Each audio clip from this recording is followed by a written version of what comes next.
रागाच्या भरात आईने मुलीचा गळा आवळला. प्रेम प्रकरणात घरातील हिंसा उघड. प्रेम प्रकरणातून सुरू झालेल्या घरगुती वादामुळे एका तरुणीचा दुर्दैवी अंत झाला आहे.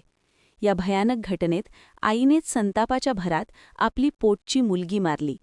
वाळूज येथील भयंकर प्रकरणात एका रिक्षाचालकाच्या सतर्कतेमुळे या प्रकरणाचा पर्दाफाश झाला.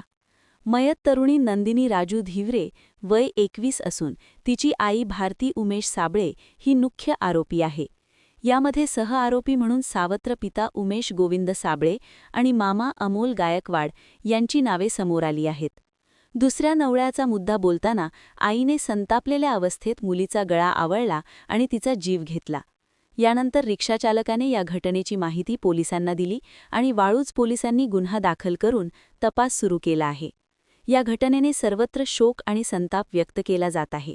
पोलिसांनी आरोपींविरुद्ध कायदेशीर कारवाई सुरू केली आहे. बाईट पोलीस उपायुक्त रत्नाकर नवले.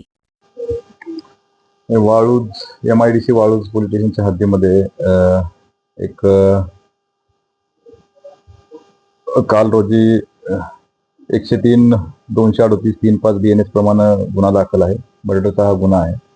याच्यामध्ये एका 22 वर्षीय तरुणीचा खुना प्रकरणी तिची आई आणि तिचे वडील आणि आईचा भाऊ म्हणजे तिचा मामा असे 3 आरोपींवर गुन्हा दाखल आहे. याच्यामधले 2 आरोपी अटक आहेत आणि या प्रकरणी पुढील तपास वाळूज पोलीस स्टेशनचे अधिकारी करत आहेत.